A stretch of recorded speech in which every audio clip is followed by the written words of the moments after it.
시장의 흐름을 꿰뚫는 핵심 바로 왜라는 질문입니다. 종목에는 이유 없는 상승도 하락도 없습니다. 냉철한 분석과 집요한 질문으로 시장의 본질을 파헤칩니다. 숫자 너머의 진짜 흐름을 지금부터 짚어봅니다. 궁금한 종목 Y 오늘 함께할 분들 소개합니다. 기업공시연구소 변영인 대표, IM증권 도곡 WM센터 이화진 과장 나왔습니다. 어서 오세요. 안녕하세요. 네, 반갑습니다. 네, 반갑습니다.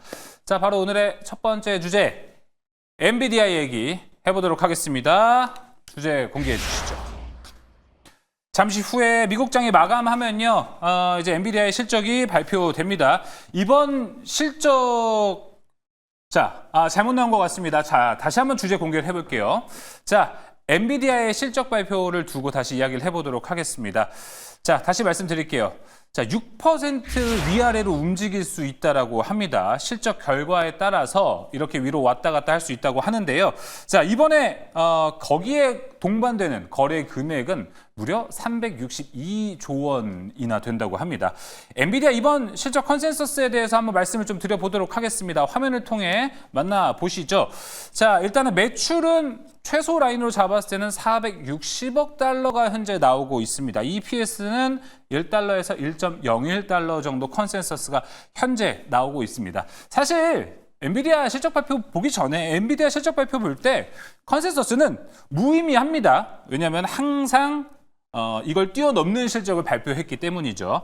자, 그렇지만 문제는 이제 가이던스가 될 것 같습니다. 변영희 대표님, 네. 엔비디아가 지난 1분기 실적할 때가 아마 맞을 것 같아요. 그때 이제 미국 정부가 H20 판매를 중국에 하는 걸 이제 금지하면서 그때 55억 달러 정도 충당금이 발생해가지고 주가 하락을 더했습니다. 실적 발표 이후에. 근데 이제 지금은 금지를 한 대상이 다를 뿐 같은 이유가 좀 마음에 걸리는 것도 없지 않아 있을 것 같습니다. 이번엔 중국의 정부에서 H20 쓰지 말라고 하고 있는데 향후 9월부터는 그래서 매출 인식 어떻게 되는 거야라는 우려감 이번에 좀 나올 것 같은데요. 엔비디아 실적 여파, 가이던스는 좀 어떻게 보고 계신가요? 네. 일단 지난 1분기 실적에서 발표됐던 이 2분기 가이던스는 한 450억 달러 정도 추정되고 있는데 450억 달러를 좀 제시했죠. 근데 여기서는 H20 칩에 관련된 매출 부분이 제외됐기 때문에 이번 컨센서스를 좀 상회하는 실적은 어느 정도 좀 예상이 좀 되지 않나라고 볼 수 있는데 중요한 거는 일단 중국 정부와 H20 칩에 대해서 백도어 이슈에 관련된 즉 보안 이슈로 인한 어떤 일단 이 주요 공급망 안에서에 대한 통제를 좀 가셔야 했다. 이 부분에 대한 팩트 체크는 좀 더 필요는 하겠지만 이 부분이 좀 현실화가 된다면 하반기 가이던스의 추정은 수정은 다소 좀 불가피하지 않을까라고 좀 판단이 좀 될 수가 있겠고 여기 대해서 우리가 좀 주시해볼 포인트는 사실 이번 컨퍼런스 콜에서 이제 어떤 부분에 대한 내용들이 좀 더 구체화될 것인가. 예. 그래서 이제 H20 칩이 사실상 중국에 대한 이 공급이 확실하게 이 중단되는 그런 사태가 좀 장기화될 것인가라는 부분이 관건인데 사실 지금 H20 칩을 좀 대체할 수 있는 중국의 칩이 있는가라는 관점이에요. 지금 화웨이 칩이 있지만 이 부분이 전반적으로는 H20 칩에 대해서 전체적인 어떤 수율량들이 한 35%에서 40% 수준이기 때문에 전체 총량들을 모두 다 반영시키기에는 저는 좀 제한적이다. 그래서 이제 한간에는 사실 미국과 중국의 이 무역 협상에 대해서 일단 이 부분은 협상 카드로 좀 사용하고자 하는 어떤 액션이 아니었나라는 어떤 이야기도 있기 때문에 이번 어떤 실적에 대한 어떤 포인트보다는 차기 가이던스 그리고 컨퍼런스 콜에서 중국에 대한 어떤 명확한 메시지가 시장의 어떤 우려감들을 좀 종식시키는 가장 큰 포인트가 좀 되지 않을까라고 판단하고 있습니다. 지난 1분기에 겪었던 게 있어가지고 엔비디아도 이번 컨퍼런스 콜에는 꼭 신경을 써서 중국에 대한 코멘트를 하지 않을까 이런 예측도 함께 나오고 있습니다. 이 부분 꼭 체크해서 잘 보시는 거 중요할 것 같고요. 자, 이제 반도체 쪽으로 좀 넘어와서 이야기를 해보겠습니다. 그래도 지금 국내 반도체 물론 내일 엔비디아의 실적이 어떻게 발표되는지에 따라서 삼성전자, SK하이닉스도 영향을 받을 수 있을 것 같은데 최근 삼성전자는 흐름이 나쁘지 않습니다. 이화진 과장님, 지금 그래도 여러 가지 이슈로 봤을 때 우리가 기대할 수 있는 거는 이제 테일러 팹 공장이 증설을 하는 데 있어서 삼성이 엄청 박차를 가하고 있잖아요.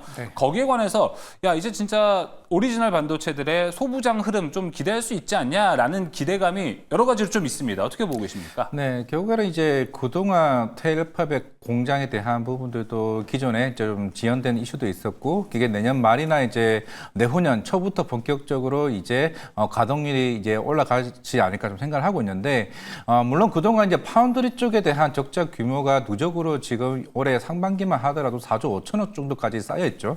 그러면서 이제 이번에 테슬라와 이제 애플 쪽에 공급 계약을 이제 하게 되면서 본격적으로 가동률이 올라갈 수 있는 측면이라 좀 생각을 하고 있습니다. 물론 그 일면에는 여러 가지 조금 정치적인 영향도 저는 개인적으로 좀 있다라고 생각을 하고 있고 이제 본격적으로 애플이나 이제 테슬라뿐만 아니라 이제 추후에 뭐 퀄컴과 같은 여러 빅테크 업체들이 하나둘씩 좀 계약이 좀 이루어지지 않을까 생각을 하고 있는데 물론 여기서 최근에 인텔 쪽에 이제 미국 재무부 쪽에서도 그렇죠. 지분 투자까지 좀 확대되는 모습을 좀 보이고 있죠. 물론 이제 지금 중국을 여러 가지 좀 견제하는 측면도 좀 없지 않아 있는 상황이고 지금 이제 TSMC가 그 점유율 자체가 거의 80%대 그 육박하는 수준이기도 합니다. 뭐 삼성전자도 지금 점유율이 한 18%밖에 되지 않는 수준이긴 하지만은 그만큼 이제 삼성전자 쪽에서는 이제 그동안 적자폭이 계속 이루어져 왔던 부분들이 향후에 파운드리 쪽, 뭐 대표적으로 뭐 두산 테스나나 여러 최근에 디자인 설계 하우스까지 본격적으로 실제 개선세가 나와줄 수 있다는 측면에서는 전반적으로 지금 최근에 이제 SK 하이닉스가 이제 HBM 쪽으로 주가가 많이 올라왔지만은 사실 그런 밸류체인 단보다 오히려 삼성전자 쪽이 실제적으로 국내산 소부장에 대한 실적에 대한 개선세가 훨씬 더 좀 커질 수 좀 있다라고 좀 보고 있기 때문에 그만큼 여기서 테슬라 이제 테일러 팹에 관련된 추가 증설 이슈는 충분히 좀 우리나라 소부장들에게 굉장히 큰 이제 이슈라 좀 생각을 하고 있습니다. 네, 테일러 팹 증설 이야기 나오니까 사실 얼마 전까지는 장비가 좀 먼저 움직여주는 흐름을 보여줬습니다. 그래서 이제 소재 봐야 돼라는 입장도 올라오고 있고요. 아니야, 아직은 멀었다. 11월까지는 장비 봐도 돼라는 이야기 있습니다. 지금 소재된 장비 어디가 좀 낫다고 보세요? 보통 우리가 이제 가장 먼저 움직이는 건 장비이긴 합니다. 그쵸. 물론 리드 타임으로는 한 6개월 정도 걸리고 소재가 2개월 정도 리드 타임이 있긴 하지만은 왜냐면은 우리가 이제 그런 삼성전자나 SK 하이닉스 IDM 업체들 같은 경우는 먼저 장비들에게 주문을 던지죠. 우리 6개월 뒤에 한 이 정도 할 테니까 지금 이제 신규 주문을 지금 넣을게 오더 물량이 나오면 이제 그 이후에 주가가 반영되죠.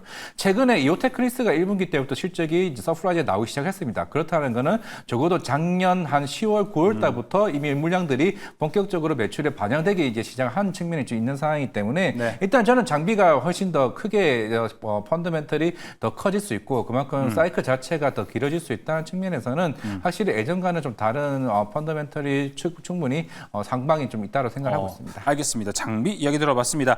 자, 일단은 엔비디아의 실적 발표 앞두고 있고요. 국내 삼성전자의 테일러 팹 증설 이슈, 다양한 이슈를 다뤄봤습니다. 이걸 통틀어서 우리 어떤 종목을 보는 게 괜찮을까요? 먼저 변영희 대표의 종목부터 들어보겠습니다. 예, 저는 이슈페타시스를 다시 좀 오랜만에. 준비해봤는데, 네, 일단 최근에 수급 기준 한 5거래일 연속 상승세가 좀 나오고 있고요. 전체적으로 현재 반도체 섹터 안에서는 오히려 수급적인 어떤 기대 요인들, 이전 고가 경신에 관련된 기대감이 가장 강하게 좀 반영되지 않을까라고 좀 판단되고 있습니다.